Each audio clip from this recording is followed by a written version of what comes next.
All right, we are going to be solving another interesting question under application of current divider rule. All right, the question says that we should find the current across 2 ohms resistor. And how do we resolve this question?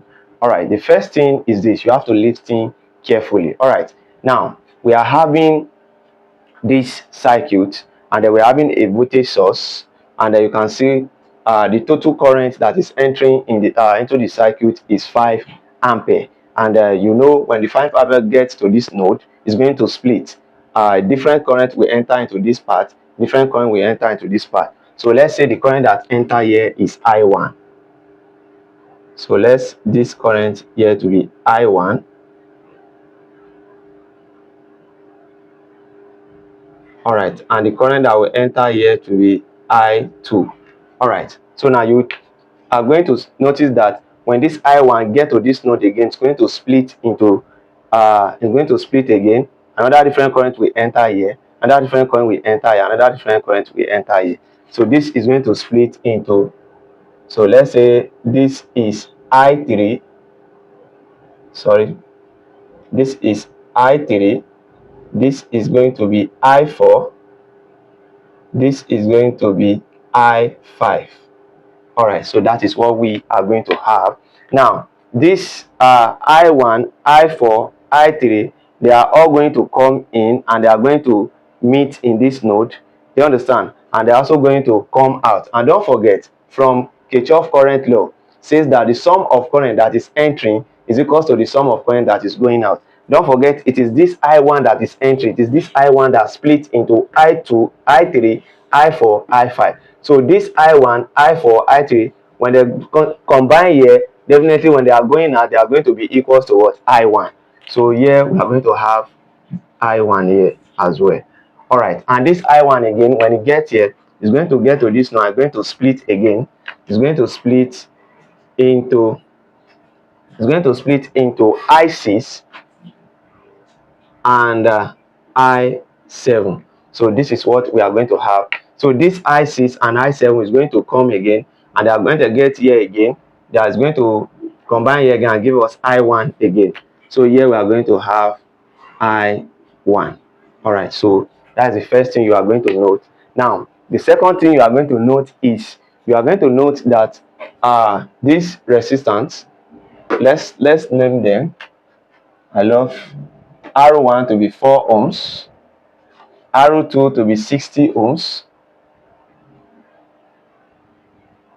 and R3 to be 20 ohms. Okay, let's name it here. R3 to be 20 ohms, and R4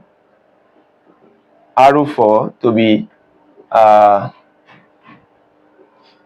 R4 to be 2 ohms. All right, R5 to be 3 ohms, R6 to be 2.3 ohms, and R7 should be 6 ohms. All right, so now you are going to note carefully that R1, R2, R3, they are what? In parallel. All right, so R1 is in parallel with R2 and is in parallel with what? R3. All right, so we can therefore say the equivalent resistance 1 all over R subscript 1 subscript 2 subscript 3 will be equals to 1 all over what? R1, and our R1 is 4, plus 1 all over R2, which is 60, plus 1 all over R3, which is what? 20. All right, so we are going to have 1 all over R1, 2, 3 to be equal to, now the LCM of 4, 60, and 20. The LCM is nothing but, it's going to be 60, right? Because 3 times 20 is 60, and 4 can go in 60, right? 2 in 60 is 30, and 2 in 30 is 15. Yes, correct. So we are going to have 60. So 4 in 60 is 15. 15 times 1 is 15. Plus 60 in 60 is 1. 1 times 1 is 1. And 20 in 60 is 3.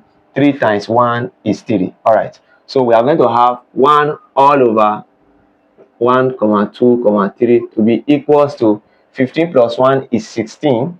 16 plus 3 is 19. So I'm going to have 19 over 60. All right. So if you take the inverse of this, our arrow subscript 1, 2, 3 will be equals to 60 divided by 19. And 60 divided by 19 is what? 3.16 ohms. 3.16 ohms. All right. So that is what we are going to have. All right. Again, you are going to observe that these 2 ohms is in parallel with these 3 ohms. That is, arrow 4 is in parallel with what? Arrow 5. Arrow 4 is in parallel with arrow 5. So here we can say that arrow subscript 4, 5 will be equals to arrow 4 multiplied by arrow 5 over arrow 4 plus what? Arrow 5. All right. So that is what we are going to have. But what is arrow 4? Arrow 4 is 2 multiplied by arrow 5, which is 3, all over 2 plus what? 3. So this is going to be 6 over what? 5. So if you do this, 6 divided by 5, that should be 1.2, if I'm not mistaken. Yeah, 1.2. So we're going to have 1.2 ohms. All right, 1.2 ohms. Now we are done resolving this in parallel, this in parallel. Now when we combine everything here together, we are going to have the answer that we have here, 3.16 ohms. Here we are going to have 1.2 ohms here. So it means what we have here and here and here will not be in what? In series, right? So it means that arrow subscript 1, 2, 3 and okay, let me use comma, and arrow subscript 4, 5 and 2.3, which is arrow 6. They are what? They are in series, right? All right, so that's it. So if they are in series, it means the equivalent resistance for this only, let's call it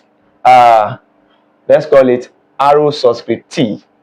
Arrow subscript T will be equals to arrow 1, 2, 3 plus arrow 4, 5 plus arrow 6. So by the time you substitute, we are going to have 3.16 plus 1.2 plus what? Plus 2.3. So by the time you sum 1.6 plus 1.2 plus 2.3, you are going to have 6.857. 6.857. 6.857 ohms. So that is what we are going to have. All right. Now we are not going to redraw this circuit now. Now we have resolved everything here. Now we have combined them into one, and everything is giving us what? 6.857. All right, so we can therefore redraw this circuit now. So if you want to redraw this circuit, all right, so I made a mistake when summing this together. It's supposed to be 6.658, not 8. All right, so that's what we have now. And this diagram I've explained to you earlier, when we sum everything here together, we have 6.658, and here we are having 6 ohms. That is it there. And here we are having 5 ohms. So I just redraw the circuit. You know, we have voltage source here, and which is still there, and we have 5 ampere current that is going inside the circuit, and this is it here.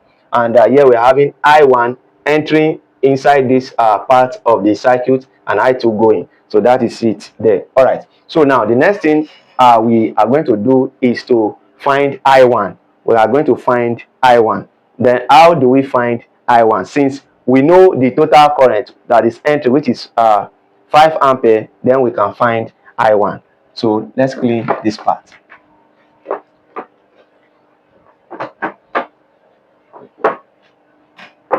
All right, so for us to find I1, we are going to be using the current divider rule to find I1. And the formula for our I1 is going to be what? I1 will be equals to, so now if you look at our I1, we are going to be taking 6 ohms. So it's going to be 6 all over what? 6 plus what? Plus 6.657 multiplied by the total current, which is what? Which is 5 ampere.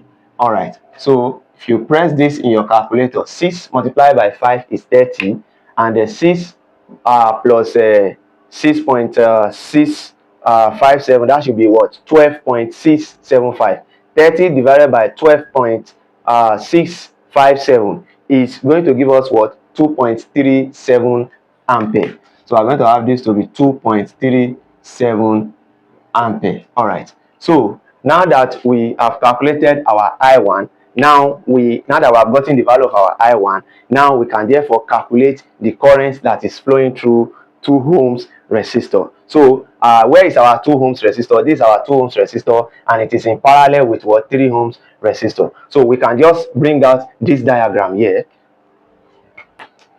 I just bring out the diagram clearly so that we can see it. So now you now notice that the total current that is entering inside this circuit, that is this part, is nothing but what? I1, and we have gotten our I1 right now, and the I1 split into what? I6, and our I6 is the one that is entering into what? 2 ohms. So it means that it is I6 that is the current that is entering into what? 2 ohms, which is the required current that we are asked to find. So it means that I6 will be equals to what? Will be equals to this arrow, that is 3 all over what? 2 plus 3 multiplied by what? The total current. So it's going to be 3 all over 2 plus 3 multiplied by what? The total current, which is I1, and I1 is what? 2 multiplied by 3, 7. So if you press this carefully in your calculator, 3 multiplied by 2.37, then divided by 5, you are going to have 1.422 amperes. 1.422 ampere. So this is the solution to the above question. Mind you, don't forget that we have a well structured note written for you guys by us, and for you to get this material delivered into your inbox, just rush to our description and click on the link. The link will link you directly to our WhatsApp. You can just send your message and you are going to have this material delivered to you. We have materials on circuit analysis, strength of material, and so on and so forth. Just tell us the topic you are interested to get to order from us. We have it delivered into your inbox. And if peradventure this is your first time coming across our content, don't forget to give this video a thumbs up. Click on the notification bell so that anytime we upload a video like this, you'll be the first to receive the notification. So don't forget to share this video with your friends who might also be in need of this. Stay tuned for more. Thank you.